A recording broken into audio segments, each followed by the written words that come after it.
Hello, hello, everyone. It's Patrick Bell, and I'm here, not yet joined by Carl, but we'll see. So I actually want to hear if someone can hear me because I'm having a little audio problem here. So let me open up someone, and we'll just check and see if this thing is working. Got Sergeant. I'm doing good. I'm in learning mode, working to get up the PAS software ladder to start. Been having some practice sessions, but eager to get to some consults to be signing clients. Great. And who are you practicing with? Friends and colleagues. Okay. Good. How long have you been a leader coach? Oh gosh, over a decade. Oh, wow. Really? Uh-huh. Amazing. My focus has been much more on the mindset. I've not really been as much a tactics or marketing expert. So Yeah. it's exciting to be learning those components and to have a leveraged platform to deliver more metrics. It's interesting. I have a mechanical engineering background. I worked in aerospace for a decade, in that previous life, so to speak. But really the mindset and the peak performance of the business owner has tended to be my focus and my niche. Yeah, good. So have you dug into the software much?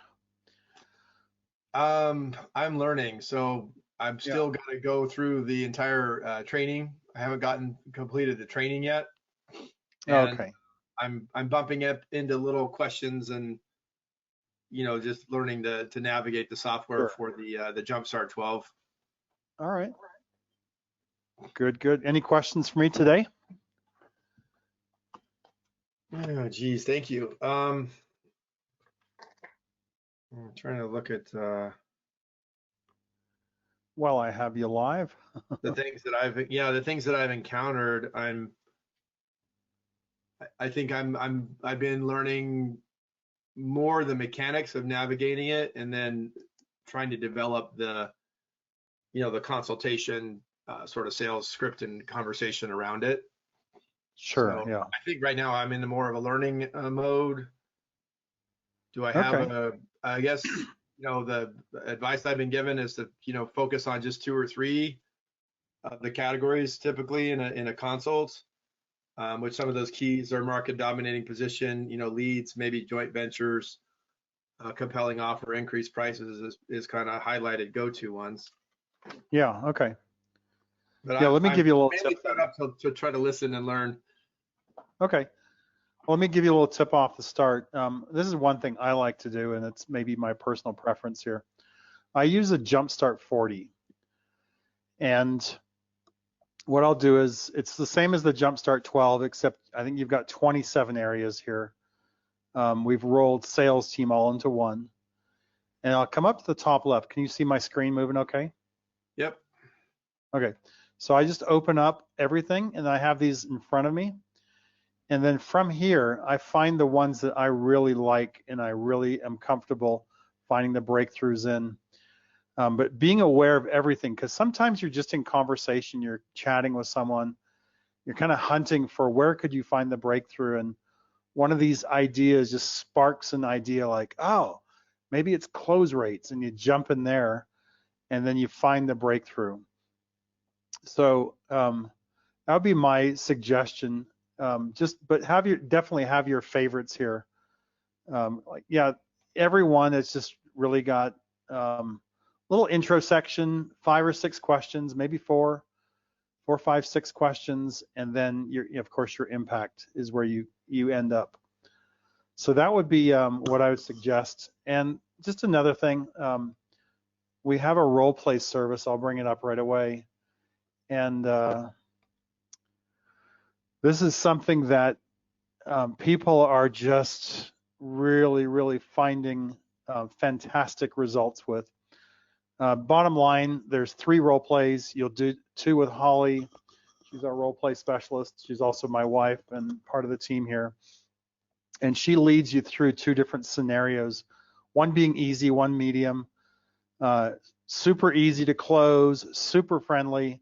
And then she just gives you all this advice of what could you do better, how to improve your screen sharing, you're asking questions, your time on each section, things like that. And then once you've done 2 with Holly, you do a 3rd with Wally Carmichael. You probably know him, one of our senior coaches. $197, absolutely worth it. And it's taking people who are brand new and nervous with the software, and it's really making them experts in a very, very fast time. We had one person that went through it, and I mean, the first time you see kind of their dresser drawer in the background, and they kind of look like, I won't bring a name out, but if they're on, they might know who they are. So they kind of look like a blue collar coach, and you close a plumbing company or something, and maybe that's your level. And by the 3rd role play, they're looking like Grant Cardone or someone, just like, oh my word, what a transformation, start to finish. And so that's what the role play does for you if you're interested. You just go to no results-no fee/role play. So just something to consider.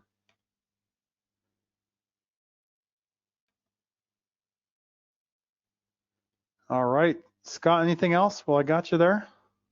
Well, yeah, when you do the full 40, are you sharing this with a prospective client, or are you kind of having this be your own reference more? Well, this is in front of you. And yeah, something else you learn in the role play is about sharing your screen. And just the way that works is you never want to share this screen with a client or a prospect.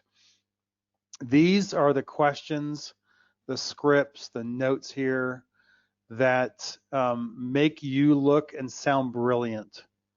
So the way you're going to do it is you'll stay on the summary screen, and you might even go in, you might show the financial screen. It's okay to do that, but the order I would recommend is you do financials, the 3 questions: revenue, net, gross profit margin.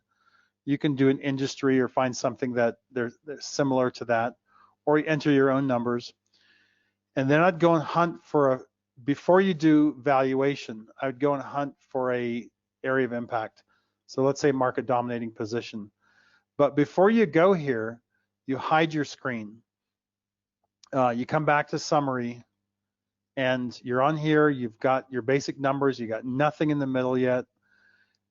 And you hide you freeze your screen here. Then you come to market dominating position. And maybe you're meeting with whoever, Joe. It's like, hey, Joe, listen, let's talk about market dominating position. Just a little explanation. You might be unique, but in reality, Joe, it's not going to matter to your prospects unless it's a hot button issue for them. So you can just read it, but it make it sound like you're not reading it. Mm-hmm. We give you some examples. And then, so Joe, let me ask you, what benefits do you offer to your target market that separates you from all your competitors? Just listen, take notes. By all means, do not be sharing the screen while you're taking notes. It's just deadly. So you want to just make them think that you are the expert. This is why we designed it. This is exactly why we designed it. You don't have to guess what questions to ask. You just find them breakthroughs and sound like a genius. So ask the questions, submit your results, and then you go back to your summary screen and you unfreeze it, and lo and behold, you'll have a 3% or whatever percent you're in there, and you'll say, Joe, look at the results, we've got you. And then talk about what's up top, mm-hmm. Talk about your impact, things like that.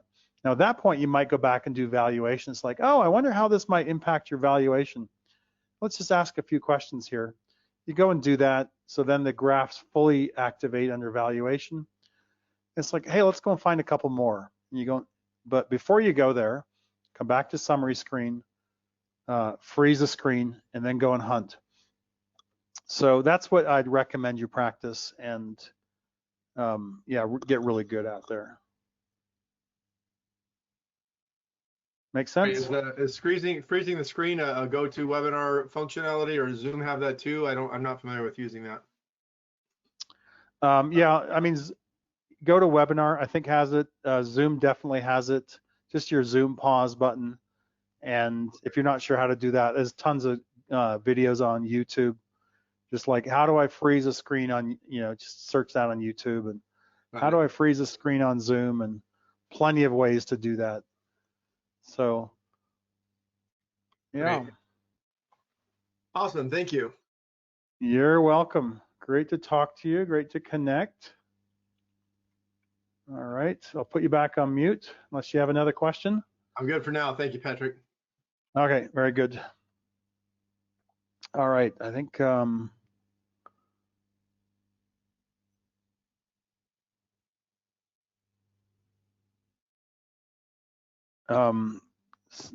Diane's asking,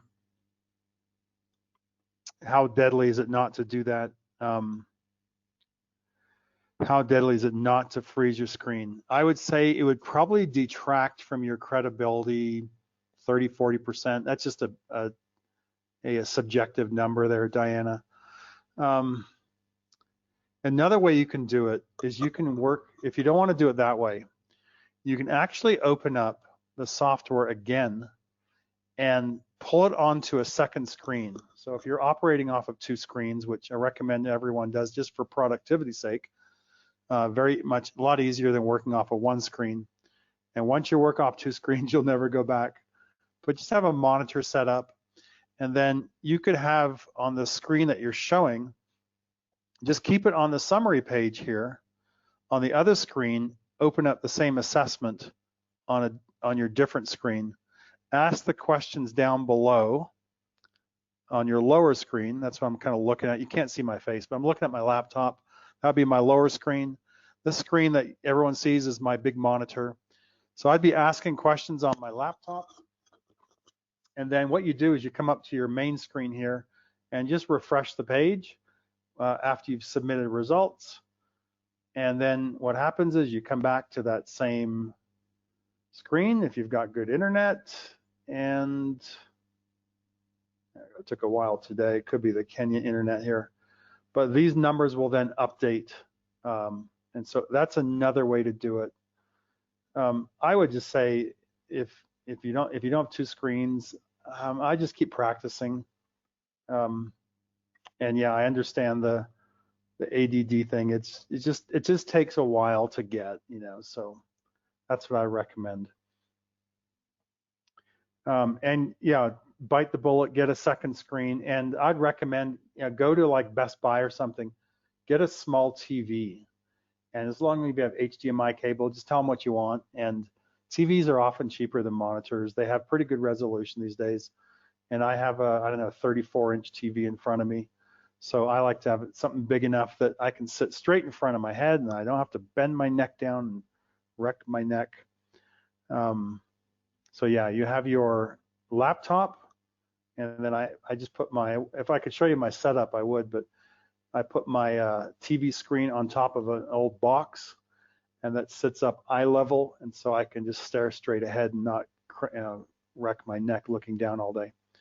So can I take a photo of my setup? Yeah, I probably can. I'll send it to you, Diana. That's fine.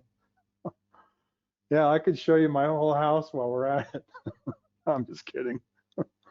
All right, sounds good. My apartment in Kenya, we're overlooking the forest and its beauty. So, David Gregory. David, I'm going to open you up. Dave Gregory, open you up, and we'll chat briefly here. You're live. Hi, good afternoon. Hey, how's it Good going? morning. I guess if you're in Kenya, I don't know what time it is there. It's almost 11 p.m. Okay, good evening then. Yeah, thanks. What's going on? Well, it's our first call. We just joined last week and just getting started. Literally got connected and was just joining to listen in and start the learning process. Oh, good. Well done. Welcome, welcome. Thank you. So, yeah. Oh, good. You said we can hear you. That's why you had your that's why I saw the question in the box. Good. Thank you. I didn't know if that was just a question only or a chat feature. So you were asking the question. We were trying to help out. Yeah, thanks. I appreciate it. You have any questions today while I got you on here? Well, one of the things that you were just showing that I'm more interested in learning about is under foundations. Yeah. And I noticed that you had some pieces in there underneath trust, expertise, education. I'm wondering what that's all about. Yeah, sure. So I'll just click on that. And the great thing about the software, if people ask you, you don't even have to memorize things. You can just read things. So, as I read it here, we now understand that people want to do business with experts, not those who are just the same as everyone else. Expert positioning leads to trust. Trust leads to sales. So the more we position ourselves as the expert or as a relative expert in our field, the more that people trust us. But that expert positioning is done by educating people. It's also done by asking great questions. So one of the power of the software here is we just have, there's literally 1,000 questions or more in the software. One thing, you don't have to ask them all, but the great thing about it is the software, if it does its job right, serves you the best next question to ask. So you don't have to think, man, what am I going to ask next? Or you don't have to go home going, man, I should have asked that or should have asked that. The software just keeps giving you the right questions. So that's what trust, expertise, and education is. People want to do business with experts. So we ask great questions and we educate them as we go. Now, let me show you something here about the software. I'm going to go to market dominating position. And is it in here? Maybe it's not. Where would that be? There's sometimes we have here, I'll just look in valuation, would be an example. Find it faster here. Sometimes we have little question mark boxes.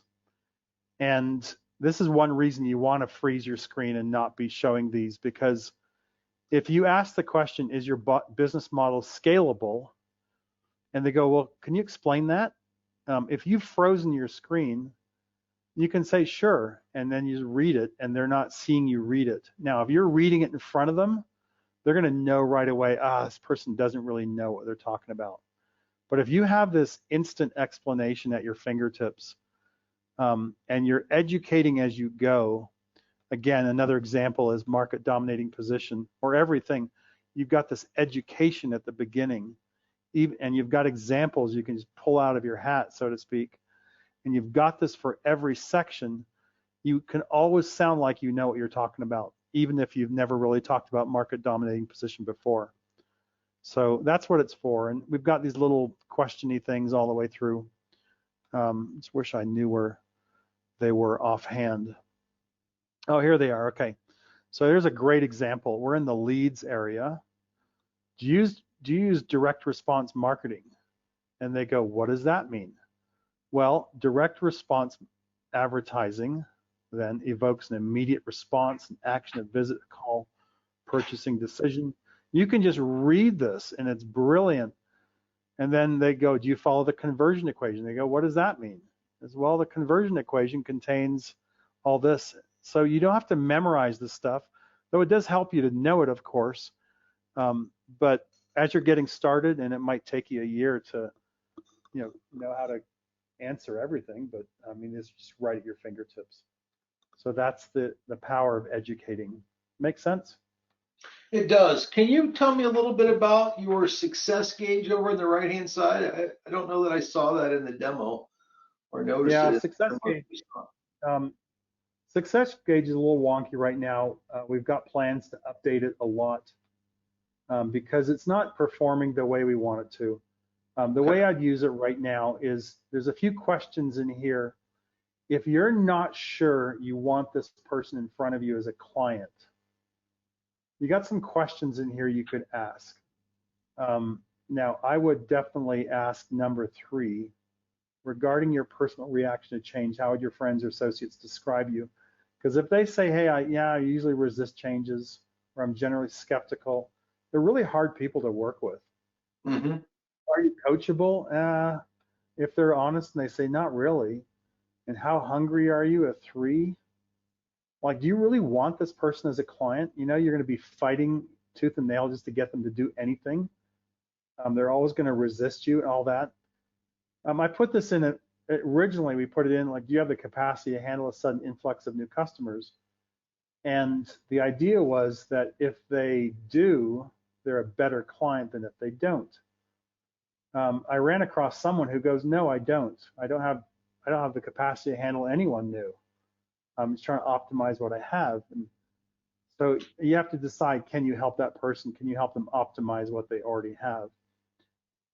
So some questions in there, but the problem is it's the algorithms behind this, a little bit difficult to understand, but it's first of all based on their revenue, then it's based on your coaching fee, and then it's based on the ROI that you can bring them. And then you have these factors are X factors throughout it. And so if they, like now this one, we got this $8 million company, and you can just imagine here that I could submit this, and there's this great, yeah, we'll take this person on, even if they're not that hungry, they're not that coachable, and they're resistant to changes, because there's massive opportunity. You know, we found this person $7.5 million. So imagine the ROI on that. If we went back to financials, and let's say we knock this back from 8 million to what's that? Let's just add another zero. That should be 100,000. And now we go to success questionnaire. They're not a good client because your ROI from coaching, first of all, is just going to disqualify you right away. I got 3,500 a month there, so that's going to disqualify you pretty quick. So you can't, like a 51% ROI from coaching, they're just not going to work as a client. So anyway, all that to say, we are going to change the success gauge and redo the way the algorithms are working, and yeah, we'll get there. Okay. Matter of time. Sure. Thank you. Yeah, you're welcome. Thanks for asking. All right, let's see who I can go. Just messaging Carl there a little bit. Keith Bollock. All right, there's so many questions in the chat today. It's a little bit. Diana, let me open you up, Diana, and we'll have a chat anyway. So, that coming for you there. I am. There you are. How are you today? Hi. I'm great. How are you? What a great day. Loving life. Yep, me too. Good. I seem to be doing everything I could do to procrastinate moving ahead with this, though. Okay. One of the things that I'm worried about is that someone will ask me for testimonials, and the only testimonials I have are from my hypnosis business. So if someone asks us when we're doing the paths for testimonials, what do you suggest that we say? Yeah, that's a great question. First of all, I would highly recommend you go and try this software on 2 or 3 friends, family, whatever, who have businesses, and just say, look, just getting started. Could I just try the software on you and just help me work through it? And, you know, best case scenario, I'm going to find you some money in your business. Worst case scenario, we won't find you very much, but pretty sure we'll find you, you know, at least $10,000, $15,000, $20,000 of low-hanging fruit. So I'd go and line those up. As soon as you're done, they go, man, that was amazing, Diane. It's like, you could say, well, can I have a brief testimonial from you? And then they'll probably say yes. And then what you could do, this is how I've done testimonials in the past. I've written them an email following that. And I'd say something like, hey, Joe, thanks very much. Great meeting. You said you'd give me a testimonial. I was thinking of something like this. Would that be okay? And then the next paragraph, I've written my own testimonial. And the reason you want to do that is that most people, if given the chance to write a testimonial, they don't want to do it. They don't want to take the time to think about it. And if they do write something, they'll say, man, Diana was great. Thanks very much, Diana. I really appreciated the time. And it's not very powerful, but you can think of your own market dominating position, the position you want to take to the market. And you could take at least a section of that and embed that in a testimonial that is about yourself and true, of course. And then you send it to the people. They will thank you for doing the work for them. And more often than not, they'll say, yeah, go ahead and use that. So I tested this out like 14 years ago. I wrote an ideal testimonial. I sent it out to 5 different clients. Unfortunately, they all wrote back and said, oh, yes, please go ahead and use that. It's perfect. And then it's like, oh, shoot, because now I can't use the same testimonial for 5 different people.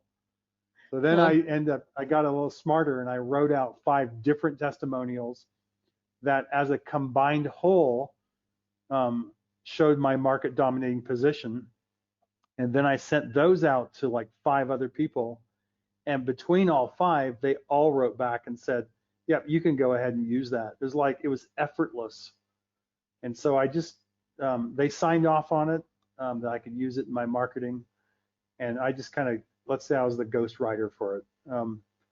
That's an easy way to do it.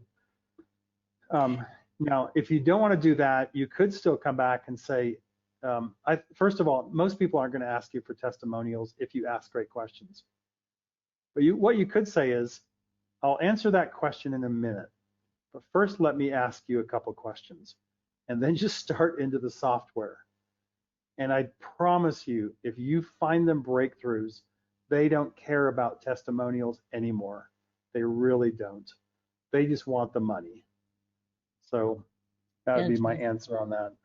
And if you do testimonials, did you just put them like in a Word document and email it to them? Oh, I wrote one. I put it in I wrote a bunch, put them in a Word document, scripted them all, and then I'd send one to one person, one to another. No, I mean to show the prospect. Oh, I'd put them on your website. I'd put them on your business cards. I'd put them as footers on your email. You could bring a book along with you. You could bring like I used to make postcards. I'd bring along as like massive oversized business cards. You could put them in brochures, different things like that. You can put them everywhere. I put them everywhere. I didn't know we could put them in our website. That's great. Well, you'd have to ask support about that. I'm not really sure that the coach's website you could do. I'm not sure about that. I've always built my own websites. So I've just always had a page of testimonials. Okay. Yeah, I put them on everything. Thanks. I mean, that strategy works. I don't know if people listening, they know the late Chet Holmes and Ultimate Sales Machine, just, one of the gurus of sales and marketing over the years, partnering with Tony Robbins in business breakthroughs. And I was working with Chet a long time ago on a project. And when I got done, I did the same thing. I said, hey, Chet, I was hoping for a testimonial. I'm thinking of something like this. And he wrote back and he changed it a little bit, but he gave me a great testimonial. And I know that they're really hard to come by, or they were hard to come by from Chet at the time. So it does work. Yeah. It works all over the place. And, I first met him, on the phone, I guess, 14 years ago. I called him up and he goes, Pat, my book just went live on Amazon today. It was #1. It's gone #1 on Amazon. And we were looking at doing a project together. And as we got going, he's like, man, my book just went on New York Times bestseller list. And I know that talking to one of his VPs in his business, his consulting rates went to 80 grand a day, and he got booked for 2 years solid.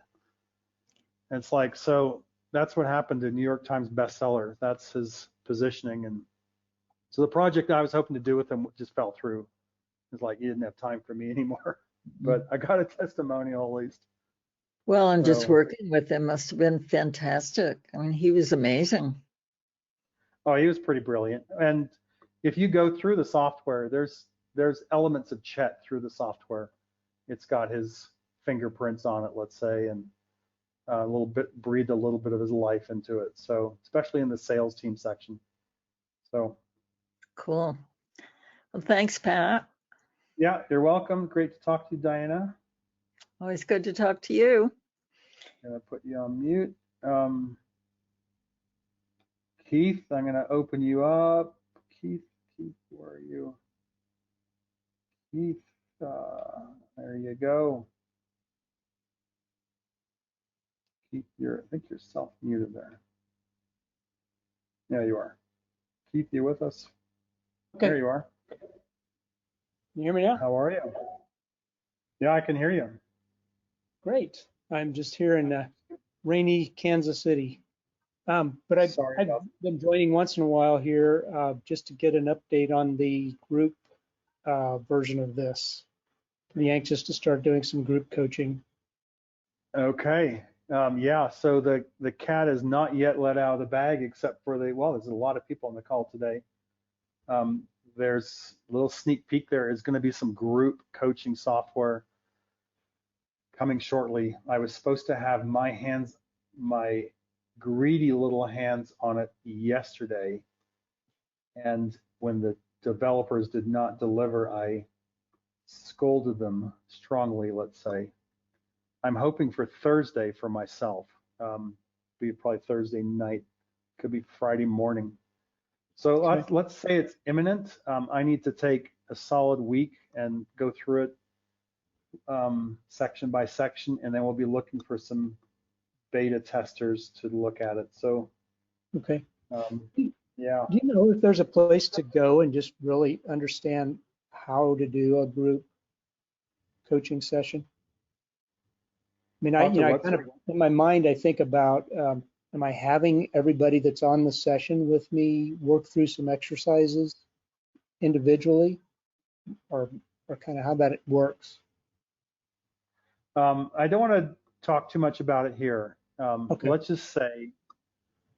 just say we've done all the work for you in true profit acceleration software fashion. My own mandate I gave myself as dreaming up group coaching software is like, okay, my thought was, okay, I'm here in Kenya, and this actually got started before I even came here, but I was thinking, I'm going to Kenya.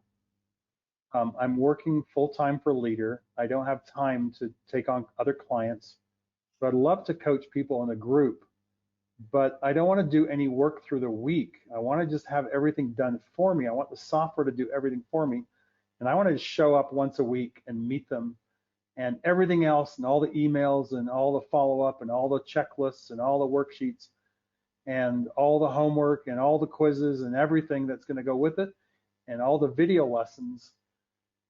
It's just all done for me, and all I do is show up once a week and lead a discussion. And oh, by the way, I want the entire discussion scripted with a PowerPoint that I don't have to think.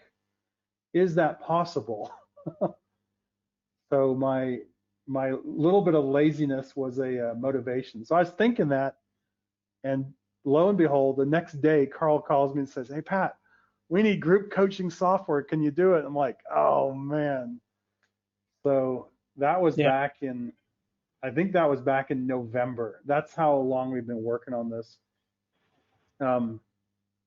So yeah, it's imminent. Let's just say it's imminent, and it's okay.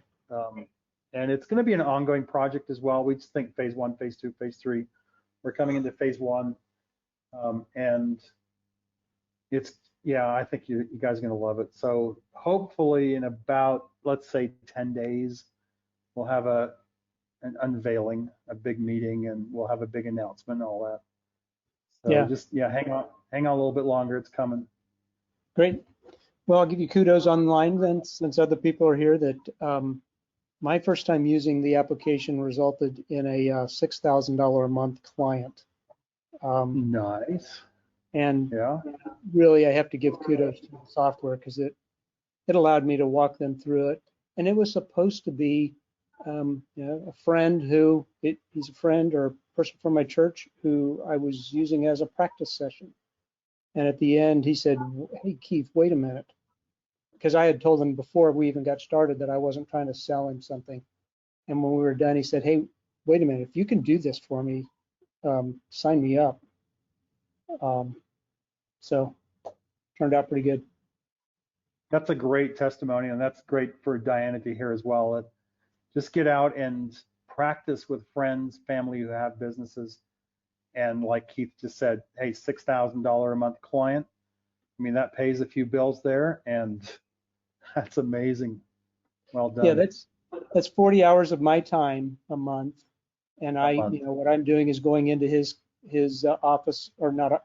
Sometimes I go into his office, sometimes I do it remotely, but I'm facilitating things like, persona development, where I get 9 of his team members together and we go out and create their personas. We create their, do a customer journey mapping session. And then now we're getting ready to start on a voice of a customer exercises. And that's really just to identify their market dominating position. Then we'll start working on some of the other tactics that came through in the EAS session. That's awesome. Yeah, pretty fun. Good. Yeah, it's a lot of fun. It's always a challenge, isn't it? But what we're trying to do with the software and with the group coaching software is just shave a decade off of your necessary experience. Because I can't imagine, even with whatever I've got, I don't know how many hours I've put into business growth. It's probably 15, 20,000 hours. I still feel like a dummy sometimes when I go and talk to people, and you meet some very smart people and you don't know everything about all the different types of businesses, and you've never had experience with a manufacturing company. You'll be nervous to go into a manufacturing company and find them breakthroughs. But the software allows you to do that because you have the best questions at your fingertips. And you don't have to be an expert in manufacturing to grow a manufacturing business. I think I used this phrase last week. My dad used to say, in the land of the blind, the one-eyed man is king. And if you know more about marketing than they do, then you're the expert. And I tell you, with these questions at your disposal, the software at your disposal, the answers at the back of the book, the implementation section where you come in and you click on these links and you have all these answers here at the back of the book. These make you the relative expert. So yeah, I tell people that when I'm helping them learn to speak in a public speaking situation, if you practice your material, you're going to be the smartest person in the group, in the room normally, and that should give you some comfort in going out and jumping in front of the group. That's good. I used to be horrified I was the shyest kid in my high school class, and I was horrified at public speaking. And someone, when I came to Kenya 14 years ago, I was up on stage doing events, business growth events, never done them before. And someone's told me, just remember that everyone is silently cheering for you to succeed. They're not critical of it. They're cheering for you to succeed. They want you to do well.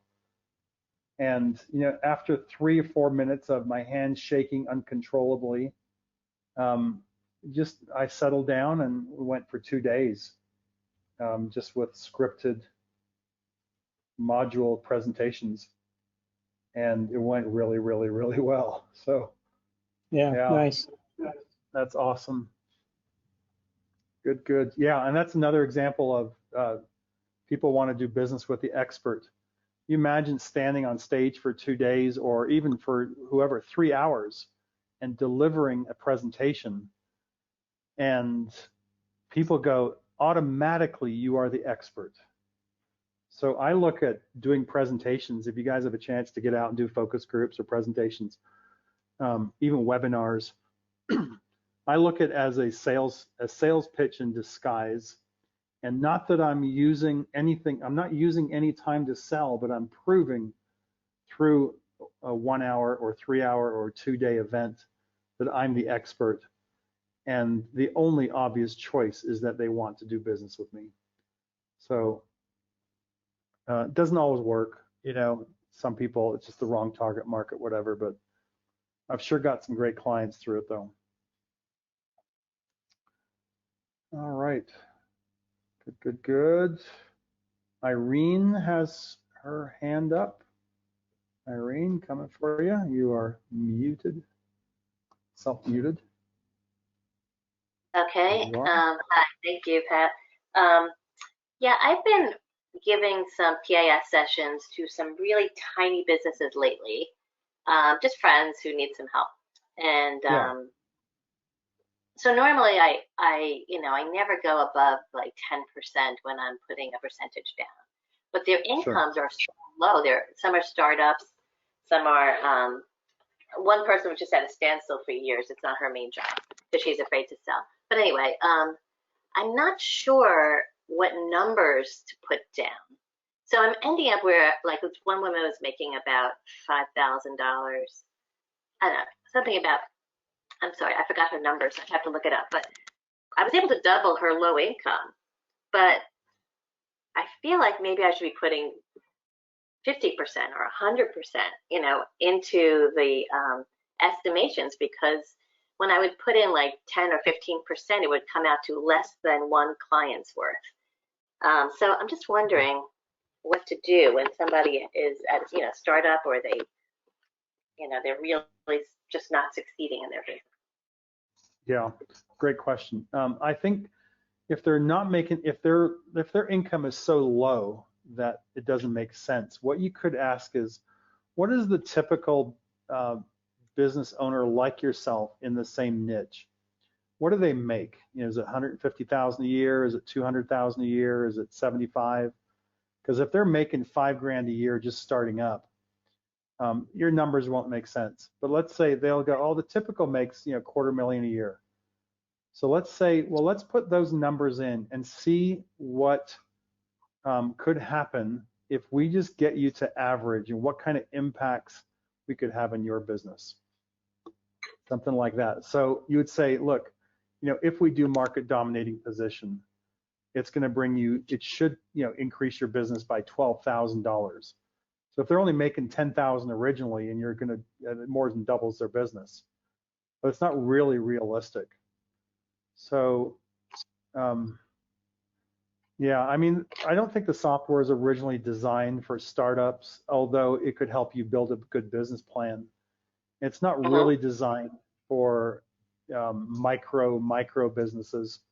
You think of a small business as a business, 1 to 5 million would be small, or $500,000 to 5 million is small business. Not sure what the official numbers are.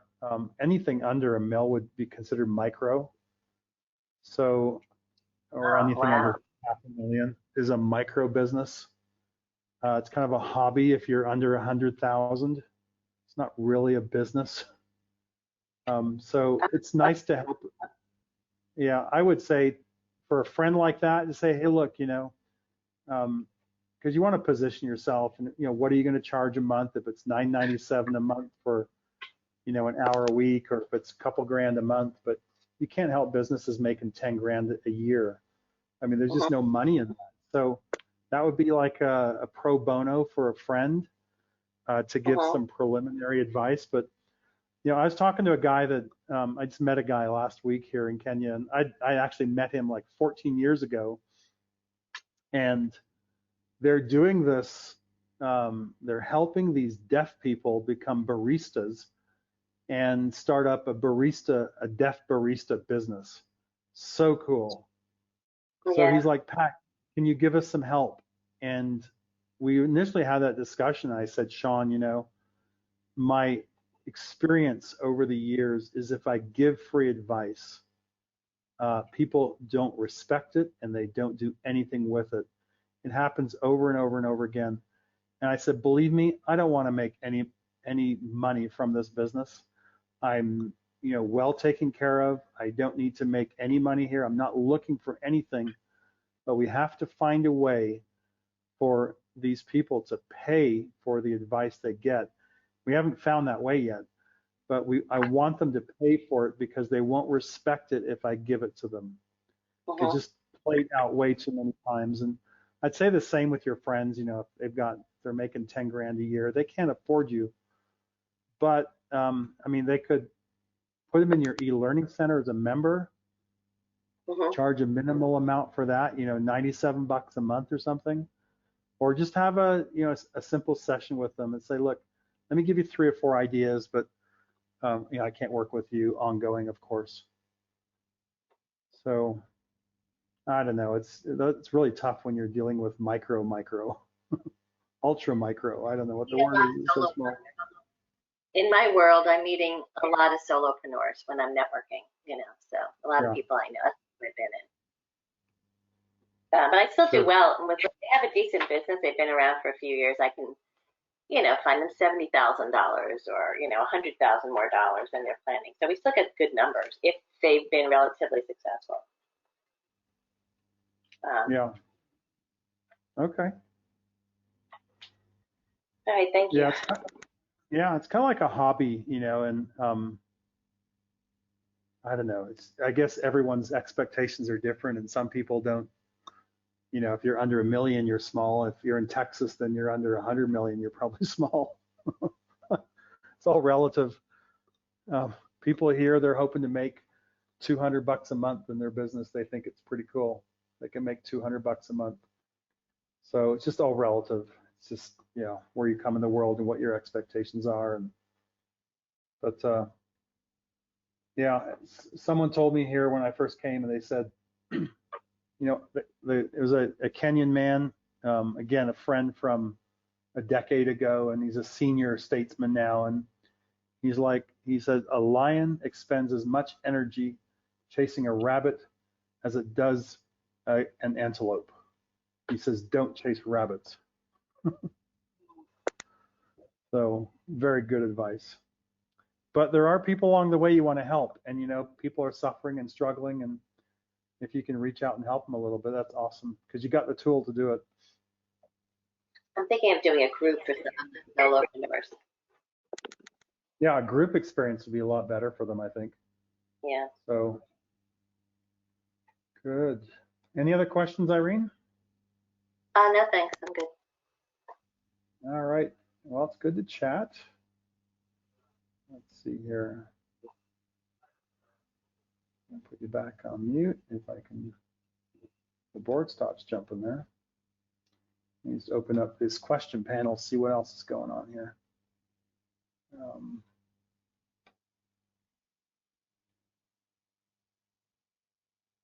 All right. Well, we covered the questions in there.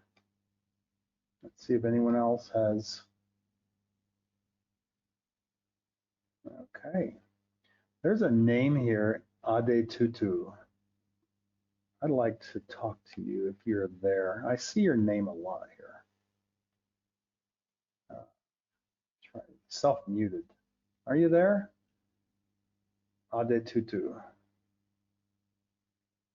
Sounds like sounds like a West African name.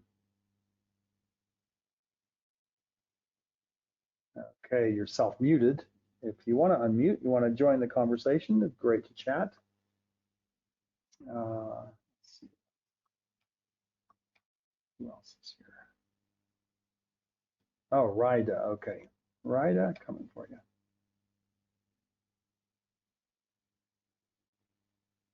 Rida, you're self-muted there. Hi, Pat. Thank you so much. Hey. I guess I was just really wanting to follow up from the question that Irene had in terms of what you just said about the software that's not really designed for startups, because I've just really been trying to make a decision about my target market, and I'm thinking about the tech startups. But I'm just wondering, after hearing this, that not might be a good idea. So I'm just, you know, wondering whether I might need to change my target audience now. Okay, so think about this. I mean, it's not initially designed for startups, but think about this. People get out a business plan. Part of the business plan is a marketing plan, and they go through and they go, what am I going to do? Oh, let me look at, I can put some, you know, I got $20,000 to do my marketing, whatever. Okay, we're going to run some Facebook ads. I think we're going to create some business cards. We need a website, so we got to get a website designer. And it's very tactical in nature. Right. Now, I think on the back of everyone's membership site is the Everything is Wrong video. Yeah. I think it's at /wrong. Let me see here. Yeah, I know which one you're talking about. Yeah, and this is a really good video here talking about why that, tactical versus strategic, why that's a mistake. So if you haven't watched the wrong video, it's the end of your membership site /wrong. So if you could help people realize that they could be much more strategic in Right. their marketing, in their initial strategy, in the everything on how they're going to go and get leads, if they should create a drip campaign, when they should do that, how could they put together a compelling offer for people, what research could they do about pricing. There's a lot of things that especially small businesses don't consider, or micro businesses, because they just think of the things I mentioned, hiring the agency to do their marketing for them, and it's very tactical in nature. So if you go back to, let me go back to Jumpstart 40, in the foundation section, some great questions on strategy. And this would be a great thing to read to understand, talking about being strategic in your selling. So having your ultimate strategic objectives before you initiate tactics. Of course, the market dominating position, the positioning of trust, expertise, education. These are all foundational things that you'd want someone to know before they, launch a business, because often they're just launching something without any strategy, just because they don't know better. Right. So, if I'm advising this blind barista business here, these are the three things I think I'd go to talk about. What is your market dominating position? What's your strategy? How will you educate the market? And I'll probably dip into some of these and say, okay, how are we going to get the word out there? How are we going to get leads in here? And for someone like them, I think publicity and PR would probably be amazing. And of course, the website and all that, but the publicity and PR will be amazing. So yeah, you could go through and see, for each of your businesses, what a compelling offer would be excellent. Startups, they don't need to reactivate former customers because they haven't got that. Whoops. Additional products and services, something I would look at. Say, what else could we sell? It costs so much money to bring a customer in the door the first time. So you've got them in the door. What else can you sell them, either that you produce as a product or a service, or that someone else produces and you sell as a joint venture partner, or as an alliance, or whatever, host beneficiary relationship. So prices, positioning, your expert positioning allows you to increase prices because you're showing a higher value. So something, just think about, how do we make our services or our product more upmarket? There's a better profit margin if you're upmarket. I'd look at that right from the start, but you've got to do pricing research. And that's something that people need to understand how to do. And that's what software teaches you, how to do that as well. So in the implementation calendar.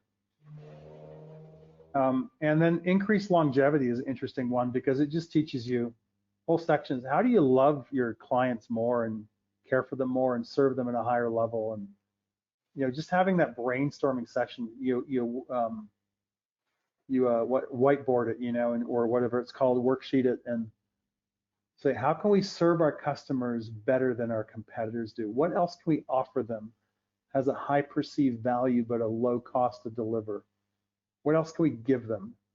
How can we make ordering easy, right? Because remember, you can't make coming to your business too enjoyable. It's impossible to make it too enjoyable. It's impossible to make ordering too easy. It's impossible to serve people at too high a level. So you can brainstorm this with people and they can come up with amazing ideas. Like, for example, they own a hair salon. Well, if I walk into a hair salon and someone came up to me with a menu of drinks, and I can get hot coffee, hot tea, iced tea, juice, sodas, or a glass of wine. Maybe the wine, if you don't have an alcohol license, you can't do it, but the rest you can sure do. You know, that person's now my salon of choice because that's classy, a little laminated menu or something. That's pretty classy. It costs you 50 cents to deliver it. And you can take that idea and put that into almost any business you can think of. So these are all ideas on how you can serve people higher. And I think for startups, and I just go through and think of what are your favorite 100 questions or 75 questions or 50 questions or favorite 10 areas you could lead them through to help them create a great business plan. Right. Okay. My thoughts. Yeah. Yeah, because I was thinking in terms of like their revenue initially, whether if they, especially for the high tech, like for the tech startups, a lot of them they have they develop the product obviously, but they have to go through certified testing for their softwares or whatever that they're doing. Mm-hmm. Unless that happens, they cannot go to market. So I'm just thinking, if there's no revenue, I mean, what do you project, you know, the revenue, or how do you do that in the software? Yeah, it's not my super area of expertise, but I would say whenever someone does a business plan, they have a best case scenario, Okay. they have a medium scenario, and they have a worst case scenario. And generally, what happens with a business plan is you don't even reach your worst case scenario. So, Right. okay, so you could say, let's take your medium scenario and your worst case scenario. Let's find the average of that. And you know you're probably going to be estimating way high. Let's say they go, worst case, we're going to make $1 million next year. Medium case, we're going to make 5 million. And best case, we'll make 10 million. You say, okay, well, you don't want to inflate numbers ever. So you say, hey, look, we don't want to inflate our numbers. So let's take the average between your worst case and your medium case. How does that sound? They go, great, that's amazing. So okay, well, let's put your starting point at 2.5 million. Okay. Then what we could do is we could see the impacts that I could bring to you if we were to bring in some ideas that I brought in. Now, you don't want to give them all the ideas, but you say, what if in our initial conversation here, I can uncover 3 ideas for you. And so you take them through 3 different areas. Maybe it's market dominating position. Maybe it's compelling offer. Maybe it's your upsell, cross-sell, for example. Maybe it's joint venture partners. And then you find them 3 areas of breakthrough, you monetize it, and then you stop and say, okay, I've just found you 3 areas. We clearly agree it's going to add an additional $1 million to your revenue. According to your average industry average profit margins, it's going to add an extra $600,000 in your bottom line profits.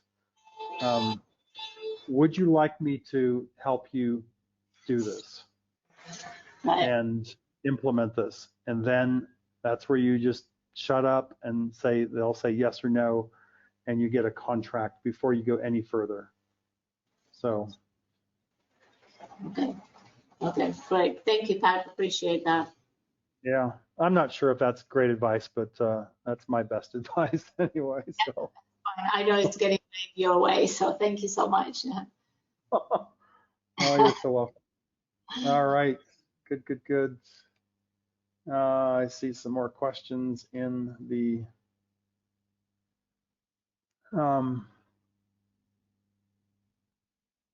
Randy's asking, you may not have time on this webinar, perhaps in the future, could you do a 12-point jump start or 40-point as an actual example with a role play business owner and yourself as the coach?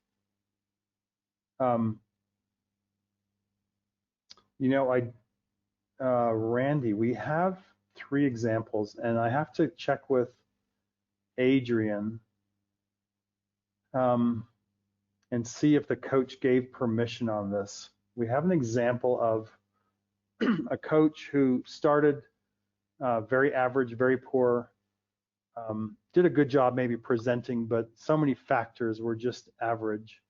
And then Holly recorded it. And then from there, we went to round 2, went from a bakery to a salon owner, and round 3 was a chiropractor, and how his ability to present and close and find the impacts and close deals using the Jumpstart 12.